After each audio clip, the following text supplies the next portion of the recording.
Continuamos entonces con nuestro programa Museos Sin Fronteras, acá en Rivera, Avenida Italia 2394. Ustedes pueden entrar en nuestra web www.museosinfronteras.com o pongan directamente en Google Museo Sin Fronteras, que va a aparecer Rivera, y ahí ustedes van a poder entrar en nuestra página, donde aparte de una cantidad de fotos escolares, de niños, de las visitas, las actividades que hace el museo, tanto afuera como aquí dentro de sus salones, van a poder ver parte del acervo del museo, biografías, historia, acontecimientos relacionados con la historia nacional.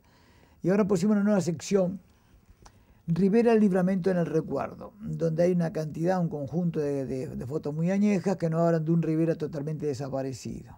Vuelvo a repetir, www.museosinfronteras.com o pongan directamente en Google Museos Sin Fronteras, inmediatamente va a aparecer.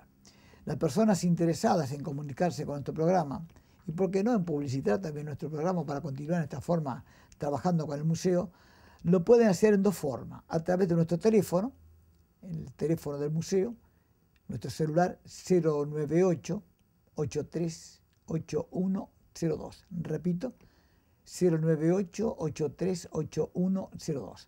A través del teléfono fijo del museo 462-29242 o a través, ¿por qué no?, de nuestro email museosinfronteras@hotmail.com. Tenemos algunas preguntitas de escolares, no vamos a poder responder a todo porque nos llevaría muchísimo más de 15 minutos, lleva más de una hora. Y también nos piden en un momento determinado acá que uno de los mensajes que nos mandaron a nuestro celular dice: muestre por favor cómo los indios hacían sus herramientas, puntas, boleadoras, etc. Esto vamos a dejar, yo lo prometo, para un programa especial de 15, 20 minutos, donde vamos a ver nosotros cómo nuestros primitivos habitantes, nuestros antepasados, nuestros indígenas, confeccionaban sus artefactos líticos y sus artefactos en piedra. Acá una pregunta interesante. Dice: ¿por qué los charrúas mataron a Solís y se lo comieron? Bueno, en primer lugar, ya las investigaciones arqueológicas, antropológicas, etnográficas, históricas, han demostrado que no fueron los charrúas, que no fueron los guaraníes los que los mataron. Segundo, no se lo comieron porque tuvieron hambre, no, bajo ningún concepto. Se lo comieron porque en muchos pueblos, aún, miren que hasta en la guerra se mantienen esas tradiciones, pensaban que de esa forma, al comérselo, también introducían en su espíritu el espíritu guerrero del que habían matado. El problema con Solís, como lo relata Méndez Vive, es que no es que los guaraníes hayan sido agresivos, porque al parecer en un principio, unos días antes de llegar Solís, una semana antes de llegar Solís, habían llegado a los mismos lugares un grupo de españoles pertenecientes al grupo de Solís, que habían bajado a tierra buscando agua, buscando alimento, en fin, buscando otras necesidades clásicas después de un viaje. Y estos indígenas se habían acercado a ellos amigablemente y posiblemente los españoles se habrán asustado pensando que, vaya a saber, con algunos relatos que le habían hecho, que tuvieron cuidado con los indígenas acá en la zona, pensaban que los iban a matar, y entonces ellos decidieron matar primero a los indígenas. Mataron una cantidad, al parecer. Y los que se escaparon de esta pequeña matanza, 10, 15, 20 indígenas, dispararon para el monte, dispararon fuera del alcance de los proyectiles, de las municiones de los españoles. Muy bien, pasó un tiempito, pasó unos días, así lo relata Méndez Vive, y llegó Solís. Ahora, esta vez los indígenas no fueron a esperarlo, no, se escondieron, se agazaparon, se camuflaron, se prepararon para la guerra. Solís, cuenta la tradición, introdujo 100, 200 metros, izaron la bandera de Aragón y Castilla, celebraron misa. Cuando estaban todos prontos, bueno, nos vamos, no, ahí aparecieron los indígenas. Y bueno, y ahí fue la matanza de Solís. Pero no se piensen de que nuestro indígena tenía el concepto de matar o morir, no, bajo ningún concepto. Fundamentalmente el primer concepto que tenían los indígenas era alimentarse, ¿verdad? No era una persona bélica. Sus instrumentos bélicos, tanto sus artefactos líticos, sus puntas, sus proyectiles, las puntas de proyectil, tanto de madera, de hueso, de piedra, o los rompecabezas, o las boleadoras, eran confeccionados no con el fin de pensar, lo voy a hacer por si mañana voy a pelear con alguien, no. El fin que tenían hecho fundamentalmente era de confeccionar artefactos ¿para qué? Para sobrevivencia. Era muy difícil la sobrevivencia en ese momento. Yo los invito a ustedes, por ejemplo, a que vengan 400 años atrás acá a Rivera, y que había grupos indígenas, porque esto que estoy diciendo está asociado a otra pregunta acá también, y tiene que haber sido terrible. Un invierno de 7, 8 grados bajo cero, donde no había absolutamente nada para alimentarse. Y no se olviden que en ese entonces no había sido introducido el ganado, así, no había sido introducido el caballar, el ganado caballar, ni las ovejas, ni las vacas. Entonces tenía que constantemente estar buscando su alimento. Así que no había motivo para pelear. La pelea en el último caso en defensa de matar o morir, o en defensa del grupo o de algún integrante, ¿verdad? Entonces no vayan a pensar que los guaraníes atacaron a los españoles porque tenían ganas de guerrear, no, bajo ningún concepto, y que se lo comieron porque tenían hambre, tampoco.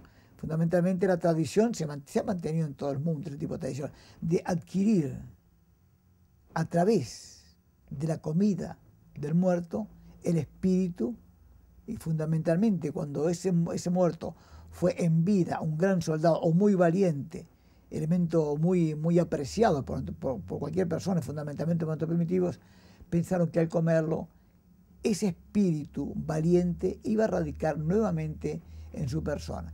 Esto es el motivo por el cual lo comieron a Solís. Pero vuelvo a repetir, que no se piense que lo comieron por comer porque tenían hambre, bajo ningún concepto.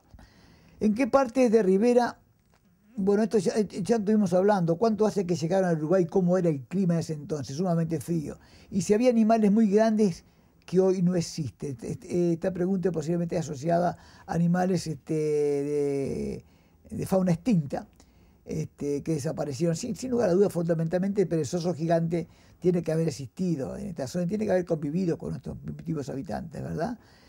Otros animales más también convivieron, pero a lo largo del tiempo fueron desapareciendo. Acá me preguntan, en una que está un poco más abajo, ¿por qué desapareció el tigre grande con diente de espada? Se está refiriendo al tigre diente de sable.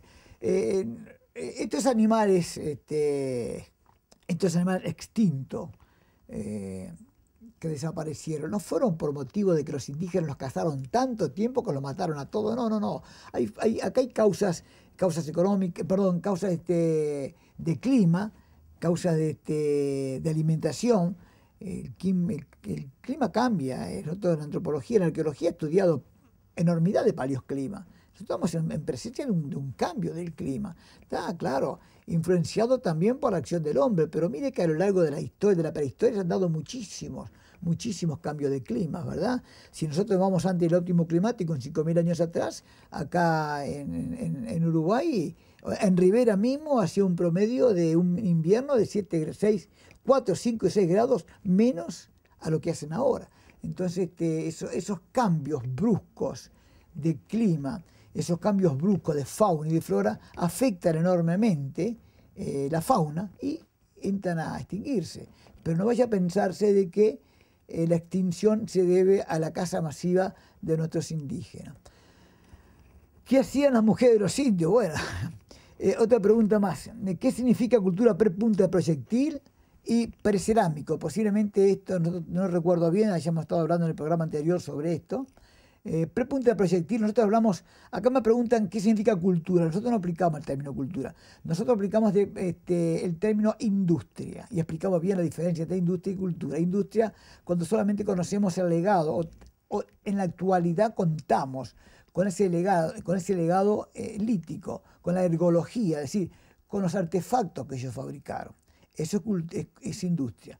Cuando nosotros, aparte de eso, tenemos conocimientos de que si creían en dioses, si no creían, si se casaban, si había unión, si era una tribu, si había un jefe, ahí ya podemos entrar nosotros en el término de cultura. Entonces, ¿qué significa? Entonces sería la pregunta correcta.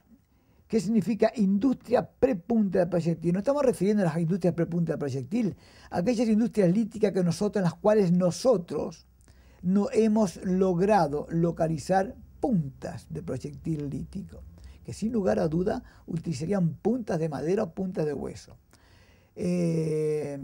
hay algunas escuelas, fundamentalmente algunas escuelas americanas y otras más, que consideran que las industrias P punta de proyectil acá para Uruguay no existieron. Se produjo siempre un gran problema con el catalanense y cuaraimense. El catalanense descubierto por Antonio Tadei, donde en miles y miles de piezas, porque de repente podemos hablar de millones de piezas, no se encuentran punta de proyectil.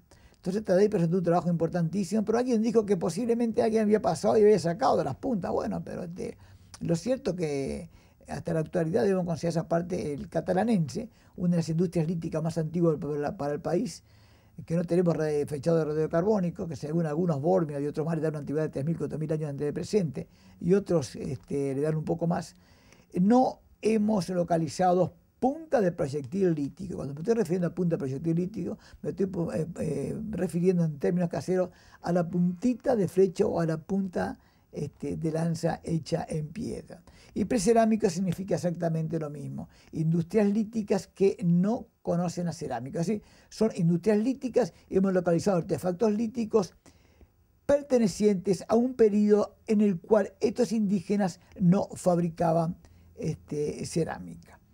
Otra pregunta que hay acá, ¿en qué partes de Rivera había indios? Bueno, nosotros hemos localizado un sinnúmero de paraderos y yacimientos arqueológicos acá en el departamento de Rivera.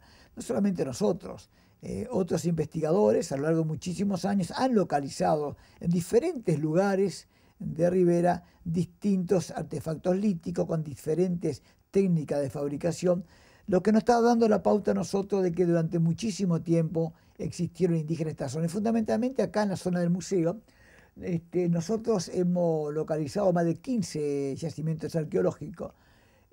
Lo que no hemos podido localizar aún realmente hacían las puntas proyectil lítico, pero cuchillos con la técnica de fabricación de percusión directa, con técnica de fabricación a presión, lo que nos está hablando de un dominio de técnica, lo que nos está hablando sin lugar a duda de que esas mismas personas, esos mismos primitivos habitantes, esos mismos indígenas que fabricaban esas herramientas, también debieron haber fabricado punta de proyectil en piedra. Que nosotros presumimos que aquí, a 800 metros donde está el Museo Sin Frontera, en Avenida Italia 23-24, 800 a 1000 metros, donde hay un hermoso lugar de caza, tiene que haber sido un gran lugar de caza, tiene que haber muchísimas puntas de proyectil, pero todas fundamentalmente enterradas.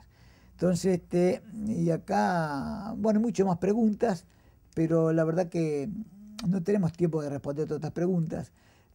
Preguntas más concretas, más específicas, la pueden realizar cualquier persona, fundamentalmente los niños, en dos formas. A través de nuestro email, Museo Sin Fronteras, vuelvo a repetir, museosinfronteras@hotmail.com, o a través de nuestro teléfono 098 83 8102.